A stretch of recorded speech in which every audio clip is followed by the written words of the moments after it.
وقال لك هو بلا حياة بلا حشمة على انه قرا ولدو في كندا ولا باس عليه. داك الشيء علاش داز في المحاماة. هذا مغرب الزرواطة، هذا مغرب الزرواطة، ماشي مغرب الكفاءة، ماشي مغرب الكفاءة، هذا مغرب العائلة، هذا مغرب العائلة، هذا مغرب العائلة، هذا مغرب العائلة، هذا مغرب الوسطى، هذا مغرب الوسطى. اخر ملي كنشوفوا وزير العدل كيخرج بالتصريح كيقول لك باللي انا ولدي قرا في كندا، انا ولدي خسرت عليه في الفلوس باش مشى قرا برا.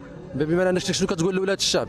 كتقول لهم ان المدرسه العموميه زيرو، الجامعه المغربيه زيرو، بهذا التصريح بهذا المعنى، يعني انك كتقصف وكتضرب في العمق ديال المدرسه العموميه والجامعه العموميه. بما ان اللي بغى يخدم في هذه البلاد خصو يمشي يشد الدبلومات والشواهد في كندا. راه لا يعقل اننا نلقاو ابناء العائلات الحاكمه في البلاد والمتسيده في الوزارات والمناصب الساميه متصدره اللوائح الناجحين، ولاد الشعب مقصيين. ولاد الشعب اللي كتلقاه 6 سنين و5 سنين هو كيخدم متدرب عند المحامي، يعني كتلقاه كفء وكفاءه عاليه، كيتم الاقصاء ديالو لا لشيء لانه ما عندوش داك الكاله اللي غيكالي عليه، ما عندوش الفلوس.